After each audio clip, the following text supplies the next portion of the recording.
अगर आप चाहें तो मैं आपको अपनी ड्राइंग दे सकती हूँ। आप उन ड्राइंग को उन आर्किटेक्ट्स को दिखा सकते हैं जिनसे आपने अपना घर बनवाना हो। क्या वाकई? बिल्कुल, मैं अपने असिस्टेंट को बता दूंगी। शुक्रिया बैरन तुम्हारा। चाहे तुमने ये प्रोजेक्ट छोड़ दिया है, लेकिन मैं तुम्हें हमेशा इस प्रोजेक्ट का हिस्सा समझूंगा बैरन। खैर, अब फिक्र मत करो, जाकर तुम अपना काम करो। आपका बहुत शुक्रिया हसन अंकल, फिर मिलते हैं।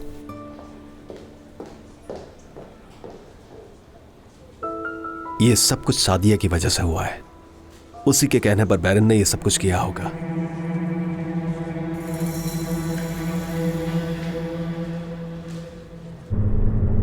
जरूर ये नाज़िम का ही काम होगा, मगर पहले मुझे इसे यकीनी बनाना है।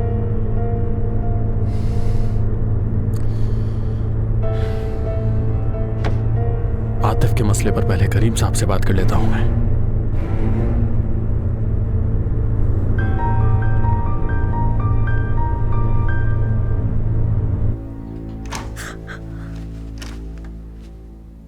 अच्छा बस लेटी रहो, मैं हूं। मैं समझी पापा होंगे। तुम यहाँ क्या कर रही हो नसरीन?